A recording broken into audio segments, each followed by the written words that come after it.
Hey there, welcome to Lsat Demon Daily Digest. I'm Ben Olson, that's Nathan Fox. Together we're the founders of LSATdemon.com and our weekly podcast, Thinking LSAT. Here's what we talked about this week. Hello, I recently graduated in May and I am applying to law school in the fall. I took an LSAT in March but got caught up with school and couldn't study well. I got a 153 but canceled it, which I should have just kept looking back now. I last scored a 160 on a practice exam after studying for 3 weeks using LSAT Demon. Well, I wouldn't regret that cancel. I mean, we never recommend people cancel. Yeah, but you're not going to use that 153 for anything. That 153 and a cancel are the same thing. It doesn't matter one way or the other. You're going to get a 160 something or maybe even 170 something. And that cancel / 153 are just not going to be part of your, I mean, it's on your record, but the law schools don't have to report it to the ABA, so they don't care. Yep. I find that I always run out of time near the end of the sections and get the last 5 or so wrong because of the time. I am taking my LSAT in August and aiming for the 170s. Whoa. And I believe my pace is keeping me from that. So I was wondering, how do you suggest getting better at that? Want to stop there and give some advice to Anonymous? Yeah, I mean, we encounter this all the time, and it's probably because you've only been with the demon for 3 weeks, but your problem is not time. Your problem is understanding the questions that you're getting to. As you understand them better, you will get faster. So it's not about like, oh, I need more time. It's, I need a better understanding of the questions I'm doing. Yeah. The only way to go fast on the LSAT is by accident. If you're doing it right, you're going to be calmly solving each question, and you get so good at it that it just doesn't take you much time. On the games, you really solve the system and then you just answer all the questions back to back to back, no problem, without hardly doing any work because you already did that work up front in your setup. On logical reasoning, you're predicting the answer. Reading comp, you're predicting the answer. And then the wrong answers just start to look like trash. And then you go faster and faster accidentally. But it's not because you're pushing for speed. And pushing for speed, ironically, is going to have the exact opposite. You're going to make a bunch of casual mistakes. You're also going to misread things. You're not going to see the shortcuts. You're going so fast that you're going to miss the shortcuts. And then the test is going to just seem difficult. And by shortcuts, Nathan is talking about an understanding of what's being said fundamentally. It's not like some like, oh, trick or gimmick. It's like, right. Oh, I know what they just said. The first words that are in this answer choice cannot logically be consistent with what was said. So I am done. That's a shortcut. And you're not reading the rest of the answer choice and you're saving time. Yeah, students are slow because they spend so much time comparing wrong answer choices to one another. Mm-hmm. And experts are fast because they take all the time they need to understand the argument, understand the setup of the game, understand the passage and reading comp, really read and really understand and synthesize the information that's there and try to predict the answers to the questions. And then on the wrong answers, it's like, what? No, nope, nope. Oh yeah, there we go. D. Mm-hmm. It's just like, you know, you've done 80% of the work before you ever even read answer choice A. Students do it the other way around. They spend 80% of their time comparing wrong answers to one another. It's just, boy, much more difficult, much more time consuming, and not nearly as fun as knowing what you're looking for and predicting the answer. So you got to stop worrying about speed. You just got to go deep and focus on accuracy. Anonymous continues, also, I switched from pre-med to pre-law very late because I realized it is not what I wanted to do. So I was a biology major and graduated with only a 3.67 because I found my bio courses to be very challenging. Would a high LSAT score help make up for this and give me a shot at good law schools period. It was like one big long run-on sentence with a question at the end, but a period. Thank you. That's from Anonymous. What do you have to say about all that? Just go to lsatdemon.com/scholarships, put in your 3.67 GPA, and start seeing what different LSAT scores will do for you when it comes to scholarships. That's how you determine how well an LSAT score can compensate for your low GPA. Yeah, and 3.67 is not shockingly low at all. And you'll write a one-sentence addendum pointing to an increasing grade trend, possibly after you switched majors. Yeah, don't call it an increasing grade trend. Just say it was whatever, right? I switched majors and my GPA was 4.0 after I did that. Yep. Or I don't know. Yeah, when I switched to pre-law, my GPA was this. Yeah. I don't know, something, just one sentence. And then, but you've got to have the LSAT that's going to make them actually look at it. I'm a little worried that Anonymous says I am taking my LSAT in August. Kind of suggesting that this person is planning on only one attempt. You should really be planning on two. If you knock it out of the park and you get the highest score you could possibly imagine your first attempt, great, you're done. But that's not the norm because of variance. And even if you do score 170 on that August attempt, I mean, if your practice tests indicate that you can score 174, then you should definitely take it again. So yeah, you should be considering multiple overlapping tests. Probably plan to take it in August, September, and October, especially if you think you're going to apply. Well, you say, I am applying to law school in the fall. So I'm glad you're shooting for August. And you should also be taking September and October. You need to treat August as if it's just another practice test. The best way to do that is to have it literally be a practice test for your September and, October exams, which you're gonna take. With me today is Carl Lasker. He is a Yale. What are you? You're a rising 2L? Yeah, rising 2L. Okay. A rising 2L at Yale, a LSAT demon teacher, and just all around good guy.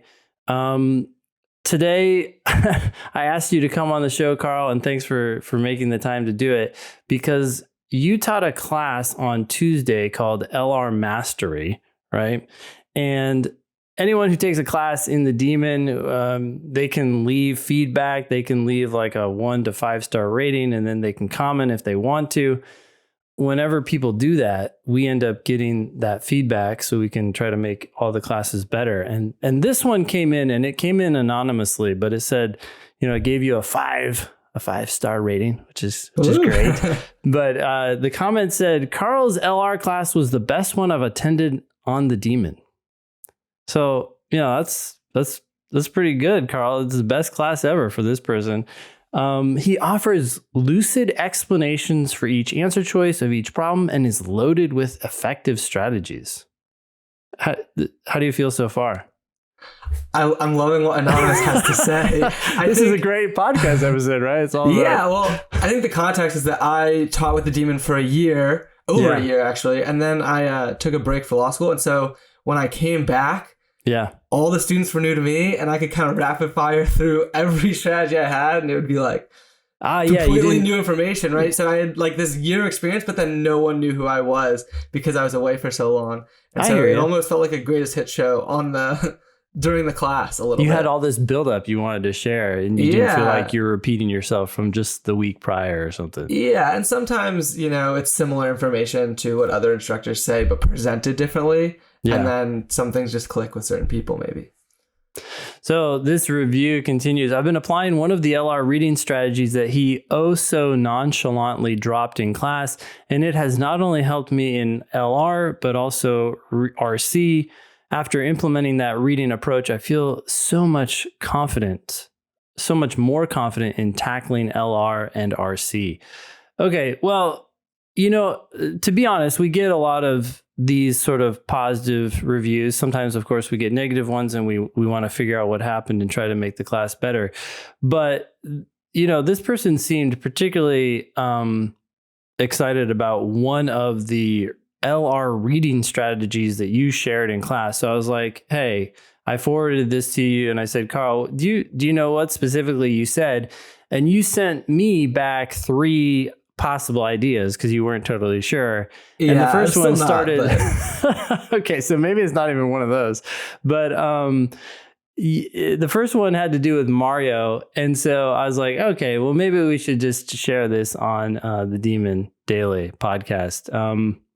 Do you want to start with that one and what you were trying to say? See if you can like articulate that. Yeah, sure. Okay. I was trying to say that LR and RC are exactly like Super Mario. And that there's no difference. I think you're going to need some evidence for that, but go for it. Yeah, sure. So I guess this is all contingent on people kind of remembering those old Super Mario games where Mario is kind of running through something and jumping on mushrooms and collecting coins. And then every once in a while, Mario will pass a flagpole. And when Mario jumps past the flagpole, a flag goes up. Yep. And then if something happens to Mario further down the road, I forget what can happen to Mario. But if something happens to Mario, Mario doesn't start again at the beginning of the game, and Mario doesn't start again, or Mario doesn't just keep going. Mario returns to that flagpole and then keeps going from there. So kind of okay, I do remember. Jumps back to the middle. These are these classic 2D games, right, where you're only running from left to right. That's your only that's your only way to win this game. And at the very end of each level, there was that flagpole, and you had to like run up the stairs, and then you were trying to get to the top of that flagpole. Were you? Okay. Yeah, because if you got to the top, you got more points. If you jumped up and we're like halfway up the flagpole, then you didn't get as many points. But then the level would end, right? He would like go into some tunnel, next level, and if you died in that level, you'd respawn. I don't know that they had that word back then, but you'd respawn back at that flag. Yeah, exactly. And so it's kind of like, I think, LR and RC, because we also read left to right. And we're moving in that direction. Right. What else do we do left to right? But I think what's important is that I think on the LSAT, a lot of students will feel, I think there's a lot of perverse incentives on the LSAT because there's this ticking clock. And so people will feel a lot of pressure from the time.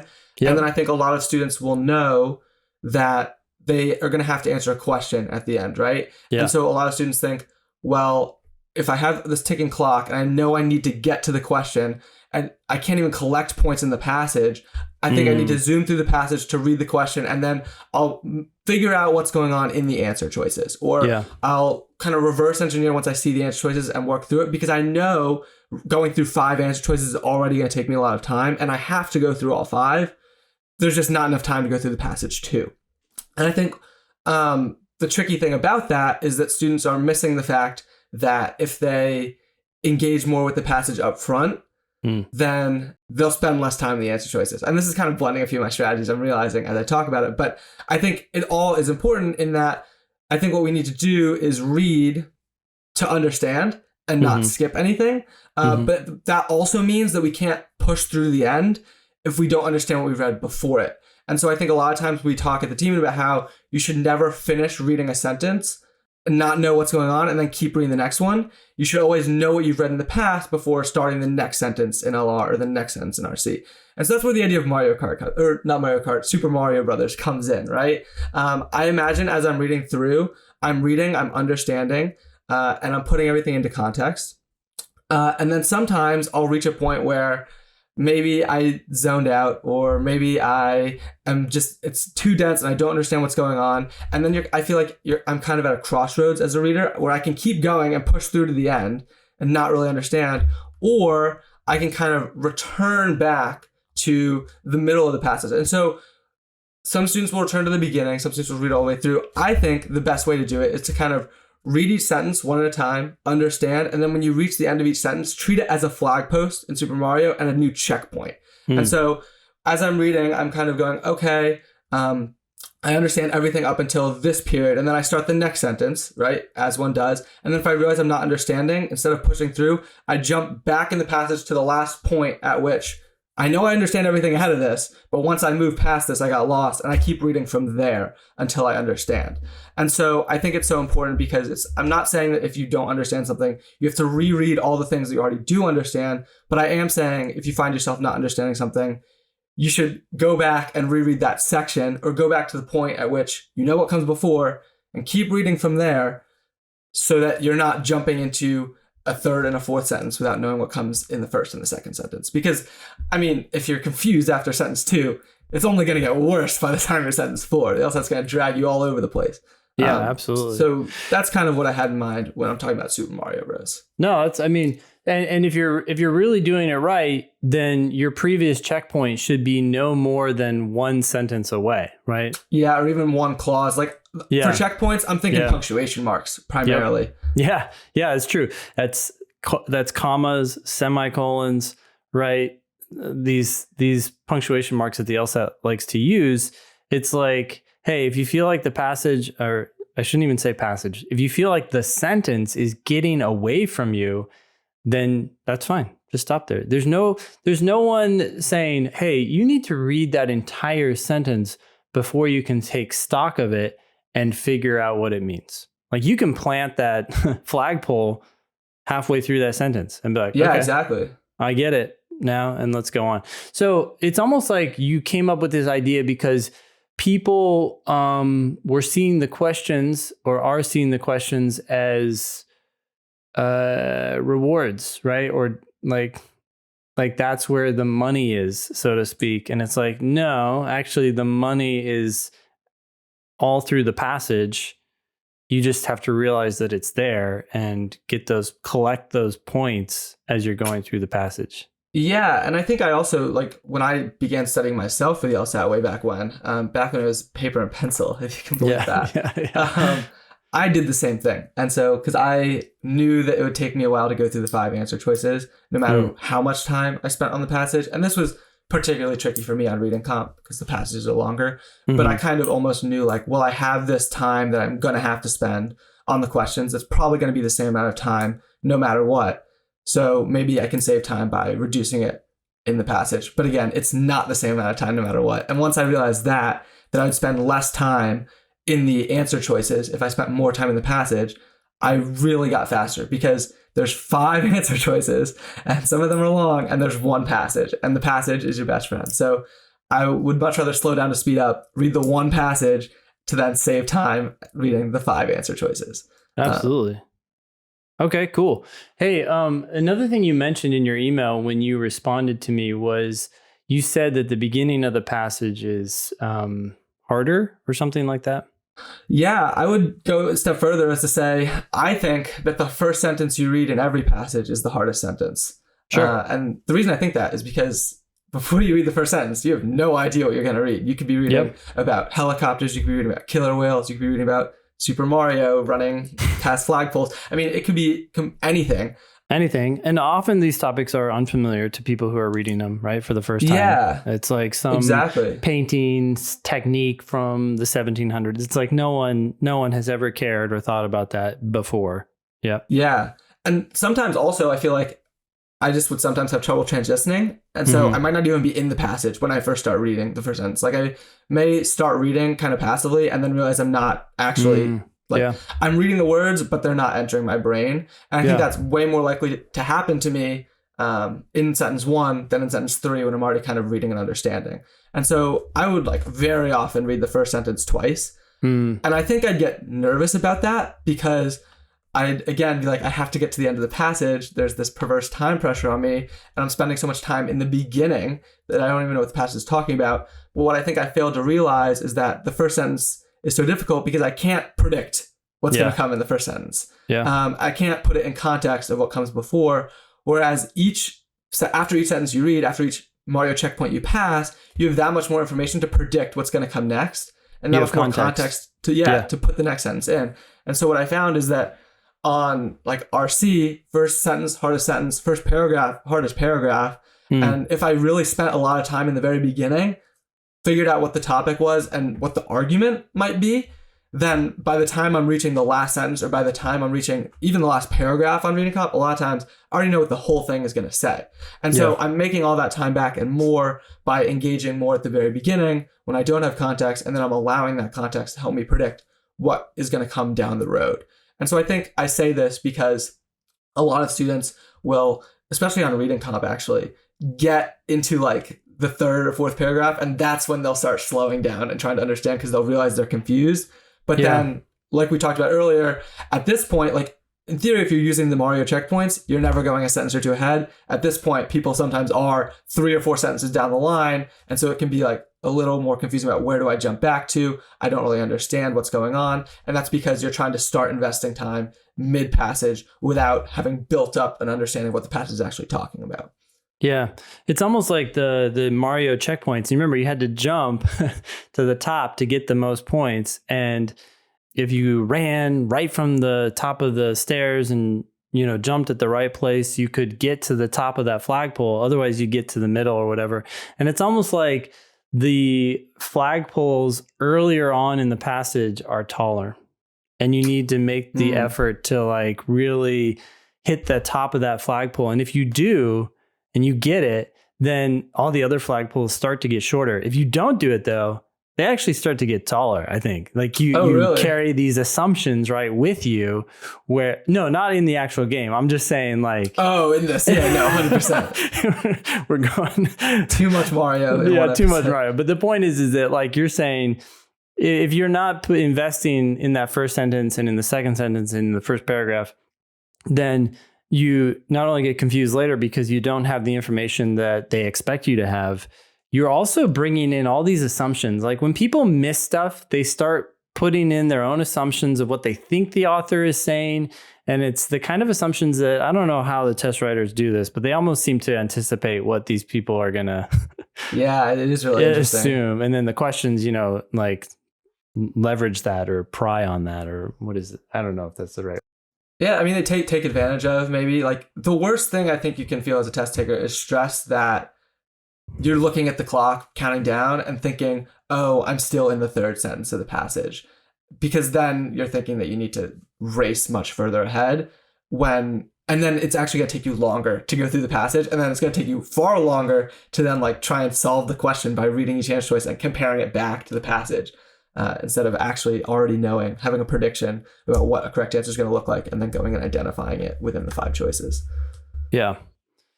I wanted to share one idea with you that I've been, it's another analogy, a totally different one, but I've been helping my oldest son with the SAT, right? And one thing that he'll do is he'll read a sentence, and I'm telling him this, right? Dude, you got to understand these sentences. It's not about the questions. It's about the passage and understanding each sentence, exactly like what we've been talking about. And he'll read a sentence, and then I'll ask him like, okay, what is that telling you? And what can you get out of that? And it seems like universally his interpretation of that sentence is, I don't know if accurate's the right word, but it's accurate, but incomplete. It's like there are words in the sentence that he's glossing over, not extracting the information from that word that would clue you in a little bit more, right? Like there was one sentence we were looking at, and the author was talking about going to see her friends to console them, right? And when I said, hey, what did that sentence say? He said something like, oh, she's trying to go back home. There was more in the sentence, but trying to go back home to see her friends. I was like, yeah, okay, that's true. But like, why? And it's like, oh, to console them. And it's like, what can you extract from that word console? And eventually it's like, oh, well, maybe something bad happened, right? But that idea wasn't in his head. And so I'm like, you've got to like grapple with each word and then try to squeeze as much juice out of that word and sentence as you can. Otherwise, you're like leaving these inferences or I don't know, these clues on the table, right? And you're just moving on into the next sentence. Yeah. And well, I think one thing that I found in the LSAT too is that one thing they love to do is say something once in a pretty straightforward way and then revisit the same idea later on in a much more complicated phrasing. And so a lot of times maybe they'll say that this person was seeing their friends and consoling them in like sentence 1, and then they'll revisit the idea later on, but they will describe it in a way that might not be super obvious, that that's what they're talking, where it, you know, it might not be obvious that's what they're talking about later on. And it'll be very obvious to the person who read that they were consoling a friend and understood that, because they can already kind of predict that that's what we're talking about. But to somebody else, when they add in the more complicated phrasing of the same concept, suddenly you're struggling to understand at the later point when it's not just spelled out for you. And so I think that's, you know, another added danger of not picking up those extra words. I get how it happens, but yeah.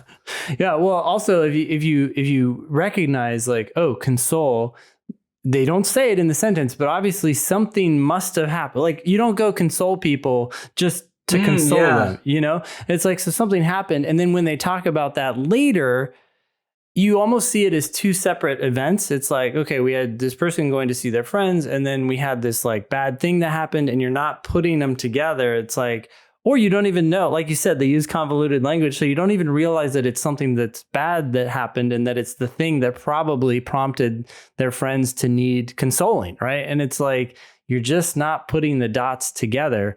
Reading is understanding each sentence, but also understanding how they relate to each other. And you can't do that if you don't understand the initial sentence. No. Anyways, thanks, Carl. Do you have any last words of advice? No, I don't think I do. I think everybody's got all the advice they need from, I mean, anything I trumpet is going to be coming pretty much from you and Nathan. Just revisit. I guess actually maybe real quick, I can share one other idea that I had for what that, you know, I forget what they called it. A nonchalantly dropped strategy might have been that kind of relates to this idea of like predicting what comes next. But I do want to take a second, and I'll only take a second, to talk about like the value of transition words in these passages. Sure.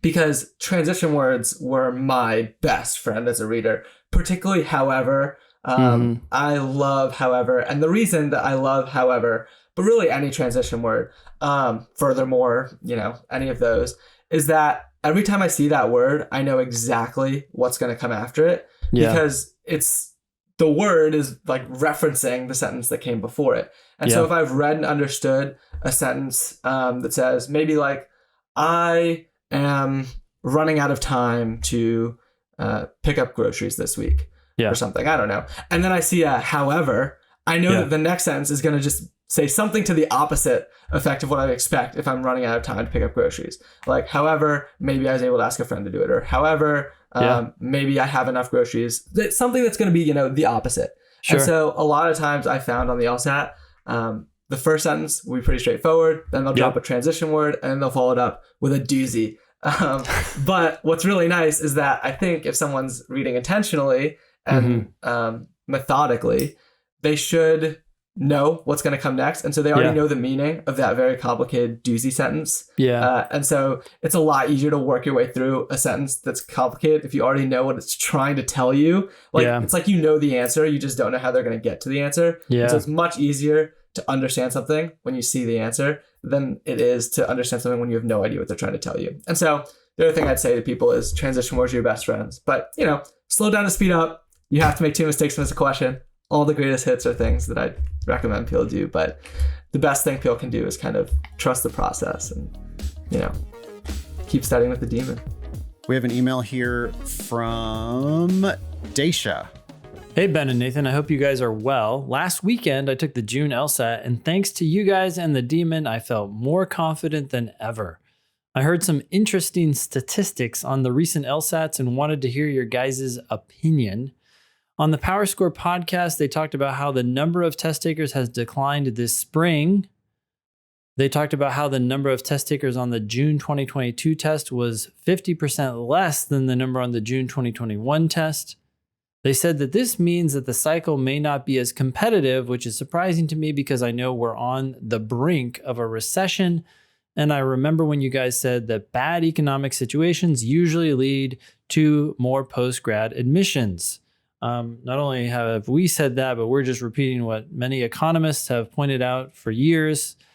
So yeah, that's not just our opinion. What do you think about the decline of test takers? What do you think this means for those of us applying in September? Sorry if this is long. You guys are my LSAT dads. I don't think I've ever been given that name before. on this podcast, and I need your opinion. Thank you for everything. Thanks, Daisha. Thank you. Honestly, I don't think about this stuff. Like, it is what it is. You're going to have the competitiveness that you're going to get whenever you apply. You still want to apply with the best LSAT score you can possibly get and the best GPA you can possibly get. To me, that never changes. Yeah, I think it's a waste of time to think about, a waste of time to speculate about. Daisha, you don't need our opinion on this. You need your very best LSAT score, along with your very best grades, so that you can put your best foot forward, so that you can get the best offers that are available for you this cycle. Yeah. I mean, if it turns out to be a less competitive cycle, fine. If it turns out to be a more competitive cycle, who gives a shit? Because you're going to be a kick-ass applicant. I don't know. Like, so, what are they doing? Are they like, so hurry up and sign up for our class now so that you can take advantage of this less competitive cycle? That seems like the only possible value from that. I don't know. Like, Daisha, don't rush into anything. Yeah. Just because this is a less competitive cycle, if it actually is. I mean, based on the scores that we see from our students, it looks like it's going to be a more competitive cycle. Like, maybe there's going to be fewer people taking the test, but they're going to be kicking the living shit out of it. We must be getting a bias like reporting or something. Every time someone reports, come to us. Well, I don't know what it is. It's just like people, even on the show we just recorded, it's like a 173, a 178. It's like, okay, how many people can be up here and these school scores still maintain their, selectivity, which is the whole point of them. It could be selectivity. It could be that more people come to us now, or they improve more. I don't know. Yeah. I just don't know, Daisha. I have no idea. This is the first I've ever even heard of there being a decline. I wasn't even aware that was a thing. Were you, Ben? I did notice this. I saw the numbers about 3 weeks ago. Oh, okay. But yeah, I mean, it's just like, okay, that happened. What? Things are like full steam at LSAT Demon. That's all I know. Yeah. Like we're busy. So, hey, this sounds like nothing but good news for you if you're applying this cycle. But if you're not ready to apply this cycle, do not force in a bad application early just because you think it might be also, hey, law schools need to cut down their classes, don't they? Yes. Yeah. So like, in order for law schools to maintain prestige, they need to have smaller classes. And so if they have poor applicants, if there are fewer people taking the test and there are fewer people applying, law schools could very sensibly go, oh, okay, so maybe we won't admit 500 people anymore. Maybe we'll just admit 400 people this year and keep our standards high. Yep. One would like to think that they would do that. So, a less competitive cycle might not really translate to anything beneficial to individual applicants. Except maybe at the bottom, which we don't care about. Yeah. Right. Which at the bottom, you just shouldn't be going. Hey there, welcome to LSAT Demon Daily. I'm Nathan Fox. With me today is Francesca Civilotti. Francesca is one of our teachers at lsatdemon.com. Francesca also helps do a whole bunch of stuff on the back end, including responding to students via our Ask button. Francesca, you brought this email from the Ask button to the show. How you doing? I'm good, thanks. It's mostly Dylan who does Ask button stuff these days, but I did hop on and I saw this one and I thought it was kind of interesting because it sounds a lot like questions that I get pretty often about the same thing or about similar things. But basically the student was wondering whether we could clarify the sentence, do you agree with it, when we ask students to evaluate logical reasoning arguments. We say, well, what do you think about it? Do you agree with this argument? And the student said, I'm not sure if this is a trivial thing that I picked up, but I thought the purpose of evaluating an argument is to look at it objectively. Whether I agree with it or not, or whether I find it valid, has nothing to do with me choosing the correct answer. So just to be clear with our listeners, this is a relatively narrow area of logical reasoning. It's one type of logical reasoning question We call it an evaluate question. The question it'll present an argument, and then the question will say, which one of the following would be most useful to know in order to evaluate the argument? Or it'll say, which one of the following questions would be most helpful in evaluating the argument? So that's what we're talking about here, is an evaluate question for logical reasoning. And you're telling me, Francesca, that sometimes in your classes, you'll say, well, hey, what do you think about this?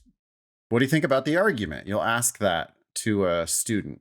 Yeah, I mean, I would say that this isn't quite, it doesn't just apply to evaluate questions, I'd say, because of course, evaluate questions are going to ask students to evaluate the argument and say, what do they actually think about it? But I think that just as a practice, when we're dealing with logical reasoning passages, if they're arguments, we want to ask ourselves, what do I think about it? Is this a good argument? Do I agree? Does it hold water? Or is it an invalid argument? So I would say this is something that we're doing on pretty much every argument that shows up on logical reasoning. And yeah, it's confusing because there is a sense of, okay, well, I need to argue to deal with this argument on its face, objectively. So my personal opinions shouldn't matter. But I would say that that's a misunderstanding of what it means for an argument to be valid or invalid. Because whether it's valid or invalid is actually an objective question, right? Wouldn't you agree? Yeah, absolutely. So we're always attacking arguments. We're always evaluating arguments. That's something that we should be doing naturally and constantly. And we should be doing that before we ever know that this is an evaluate question. I mean, yeah, evaluate, by the way, is a pretty rare question type. I mean, I would guess that it's something like 5% of all the questions turn out to be formally evaluate questions. But we're constant, nonstop evaluating the arguments. And we're essentially, what you're doing, if you're doing it right, you're just expecting the argument to be bullshit, and you're gonna try to tell them why it's bullshit. Now, the question could end up asking you to strengthen the argument or weaken the argument, or identify a flaw in the argument, or identify an assumption of the argument. Or maybe it just asks you, what was the conclusion of that argument, or what was a method of reasoning that they used in that argument. But it doesn't really matter, because I'm always just going to be attacking the argument, and I'm essentially saying, hey, what's your evidence? What's your conclusion? And unless your evidence fully justifies your conclusion, like just makes it unavoidable, then I'm always going to be saying, well, this is potentially bullshit because this evidence doesn't really necessarily justify this conclusion. So I am in the process of evaluating that argument. Yeah, so this student is like, well, but what I think about it isn't really relevant, but it absolutely is, because it's your opinion of the logic of the argument. Which exactly. You said, Francesca, is a matter of fact? I would say yes. Whether an argument is logically valid or not is something that can objectively be determined. For example, if the author is making an argument about whether or not, Fridays are a fun day, it doesn't matter whether you think that Fridays are a fun day or not, but it matters whether you agree that the author has proven or failed to prove that Fridays are a fun day or not. That's the difference. Yeah. I wonder if we can flesh this out. This is kind of hard when we try to make up arguments on the fly or make up, LSAT questions on the fly. But if the conclusion was, therefore, Friday is a fun day, and, if their evidence had been something like, well, on Friday, it's karaoke. Yeah, I would say that's not a valid argument, because you haven't made the connection between it being karaoke day and it being a fun day. Maybe you hate karaoke. Maybe karaoke is your worst nightmare. Right. If it was like Friday's karaoke day, therefore it's a fun day for Nathan, then, you would, so before you even get to the question, you would be like, well, wait a second now. Is Nathan the type of guy who likes karaoke? I mean, so you're asking that question already, right? You're like, this is potentially bullshit, because Do we know if Nathan likes karaoke? You're necessarily assuming that Nathan likes karaoke. To strengthen this argument, we would add the fact Nathan likes karaoke. To weaken this argument, we would add the fact Nathan hates karaoke. And then when it turns out to be an evaluate question, which one of the following would be a useful piece of information to help us evaluate the argument? Yeah, it's a matter of fact that we need to know whether or not Nathan likes karaoke. Yeah, I would love the piece of information that I'd love to know there is, does Nathan enjoy singing drunk in front of a bunch of strangers? Yeah, and the answer to that is going to be decidedly no, absolutely not. But okay, I think that, yeah, we did it. We managed to do it, Francesca. Good job. We came up with an example of an argument that was incomplete because we had a premise, Friday is karaoke day, and a conclusion, therefore it's a fun day for Nathan. And we, it's just not, the argument has a missing piece in it. And no matter what type of question it turns out to be, you attack that argument. You say, hey, wait a second now. Let's think this through. I don't really think you've gotten there yet. We need to know this thing.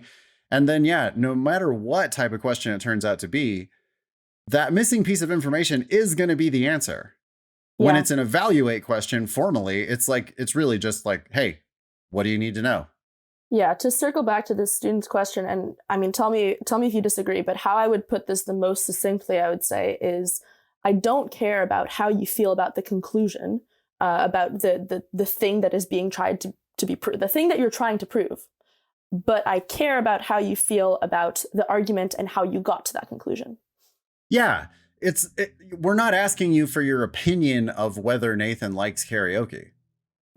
We're asking you, when we say, what do you think about that argument? We're asking you what you think about the logic of the argument. So does the premise, Friday is karaoke day, justify the conclusion, therefore it's a fun day for Nathan?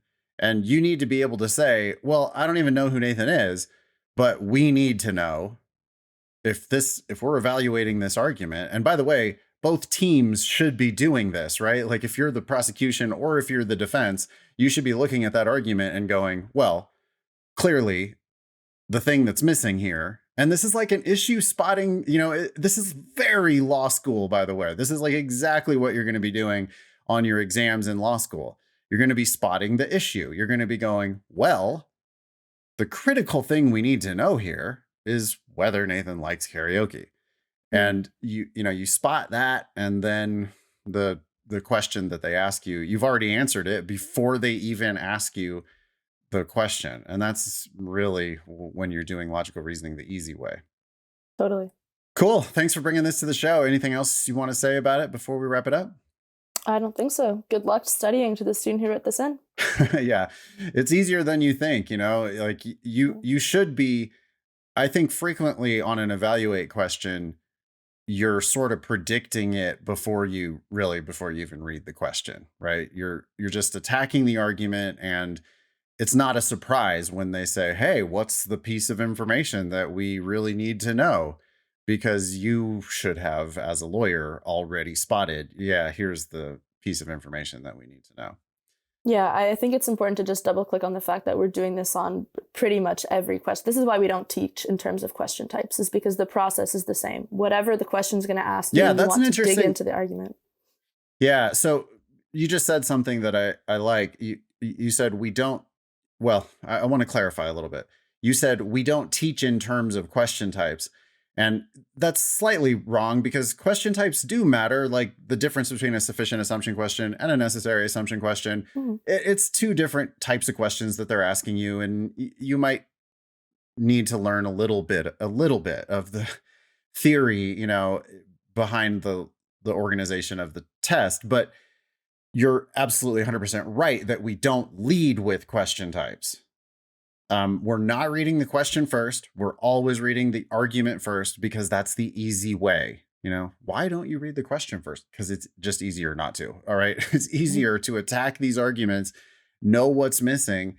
And then when we see, then it's just answer the question. I mean, what are they asking you? And yeah, the questions that they ask you fall into these types. And yeah, the types do differ from one another. And you can learn some stuff about question types, but we're never thinking about that first, because we can so frequently predict the answer before we ever even mess with the question. Like, knowing that this is an evaluate question would not have helped me in assessing the weakness in the argument. Right? Same thing, by the way, if it's a strengthen question,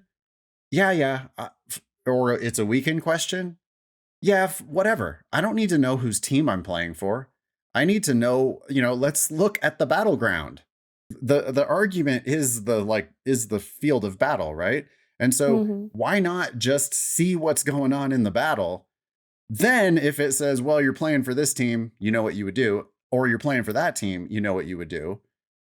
But it's just not helpful to know the question first, because we should always be evaluating the argument first. Elijah says, hey, Ben and Nathan, I'm a big fan of your common sense approach to the LSAT and always find your podcast refreshingly honest and direct. Thanks, Elijah. That's nice. I'm hoping to get some honest and direct advice of my own as I continue how I want to approach the law school application process. For context, I'm going into my junior year as an undergraduate student and am considering 2 paths to law school. I currently have a 4.0 GPA at a top 20 undergraduate university and scored a 165 on my LSAT diagnostic. Whoa. Oh, shit. I'll be studying for the LSAT using the Demon this late summer and fall in hopes of taking the test before I depart for study abroad in the spring of 2023. As for my 2 options that I'm considering, the first would be applying to Harvard through their junior deferral program. I would apply in my junior spring, as is required for the program, and could only apply there at that point, which we just hate that. Yeah. I just hate it. You sound like a kick-ass candidate. It's interesting. They don't let you apply anywhere else. Yeah. Unless you get rejected, I guess, right? That must be. If you get rejected, then you can do whatever you want. Yeah. If I were lucky enough to be accepted, Elijah says, I would essentially be locked into taking 2 years off of work and then attending Harvard. Sorry, 2 years off to work and then attending Harvard. Isn't that interesting, Ben? Yeah, they make you work. The junior deferral program, they actually want you to work for 2 years. You know, partially what they're doing is they're just planning out their classes way in advance. This allows them to have more certainty about their class sizes in the future. They've booked people in, right? They've locked you in. This is great for Harvard. This is excellent for Harvard. I don't know how good this is for you, Elijah. They've cherry-picked the best students and they probably get on the market. Yeah. They know they're not going to give you a scholarship because they're Harvard. And so they just cherry pick the best early. And you don't then get, a potentially like full ride scholarship from UChicago or something. You just have no awareness either, because you've also preemptively not applied anywhere. You can't get into Yale. You can't get into Stanford. You can't get a full ride from NYU or Columbia or Michigan or, UVA or any, I don't know. There's like so many great schools that could pay you to go there, get a stipend to go to for free and a stipend. And you're not going to have any idea what these other offers are. Anyway, the second option, says Elijah, would be to wait another year and apply to a range of law schools as a senior to see my options. To be clear, if I did the first and was rejected, I would just go on to the second. Yeah. The heart of my question is the following. I live just outside of Boston and would likely want to practice in Massachusetts. Harvard is the best, or perhaps second best, school for the type of law that I am interested in practicing. And I mean, in Massachusetts, it has to be just the best at everything. Yep.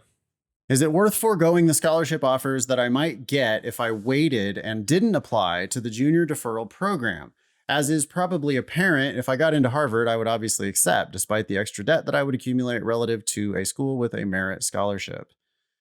I'm not trying to jump the gun by assuming I would get into anywhere, says Elijah with his 4.0 GPA and his 165 LSAT diagnostic. From a top 20s undergrad, yeah. Elijah, you're going to get in almost everywhere.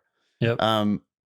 Anyway, humbly, he says, I'm not trying to jump the gun by assuming I would get in anywhere. I'm just curious to hear what your thoughts are about these junior deferral programs that several T14 schools offer. Are they worth the trade-off of not seeing all of one's scholarship options? My gut says no. No, I don't think so. You're really hyper focused on Harvard. It might be the best option, but I think you're going to get into Harvard anyway. Yeah, I mean, imagine like a football team, looking at some like hot shit. Yeah, obviously the rules don't work this way, but imagine if a team was able to like look at a hot shit. It was like they play national high school football, like and they're just like a stud in their junior year of high school football. They're like dominating national high school football. And some pro team is just like, hey, tell you what, like, sign with us now. We're going to give you a rookie minimum contract and don't go to college. And then you'll guaranteed get to play for us for the league minimum. Mm-hmm. Yeah. That's kind of what this is like, right? And it's like, no, but it's the Patriots. You get to, it's like, yeah, I know, but they're going to want you after you dominate your senior year of high school and then go dominate in college. They're still going to want you. So why not try to sign for the big bucks instead of, I don't know. Yeah. Harvard's great and all. Don't get me wrong.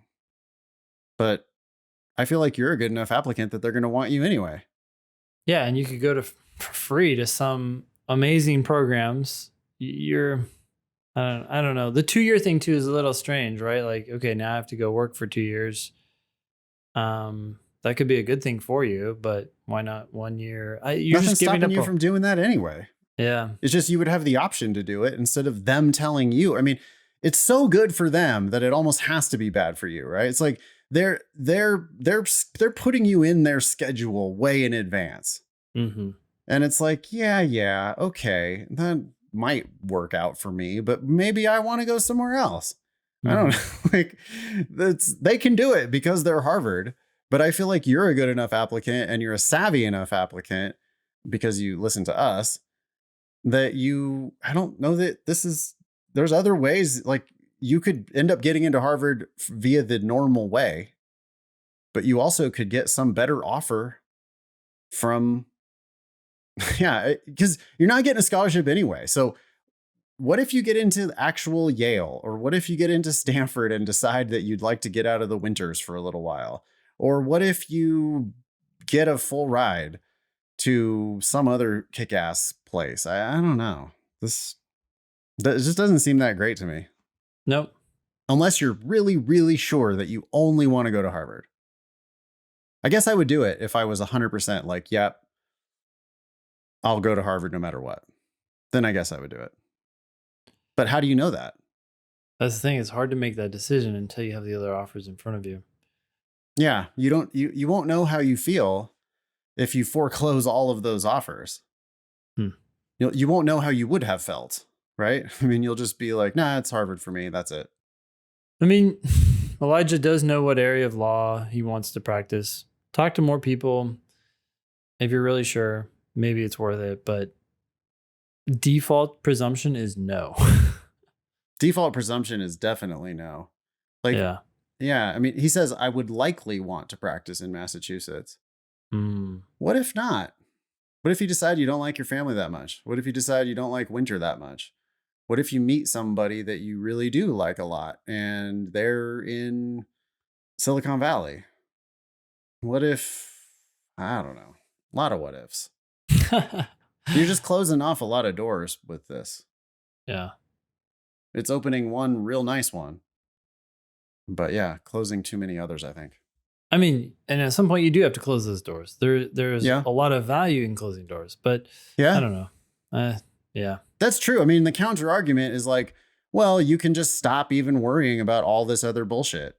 Yeah. And you could just if you're clear that you'll be happy going. I mean, God, but you're speaking for yourself 5 or 6 years from now.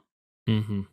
I mean, that Harvard JD, by the way, you're going to be able to practice wherever you want. So it doesn't, like, you don't have to practice in Massachusetts.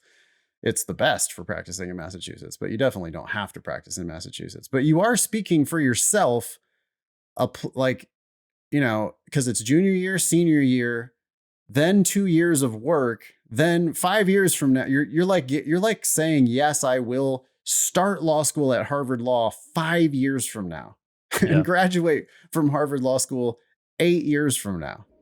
Yeah. That's kind of crazy to make those commitments about your future self.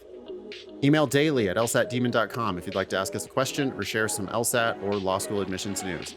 Thanks for listening.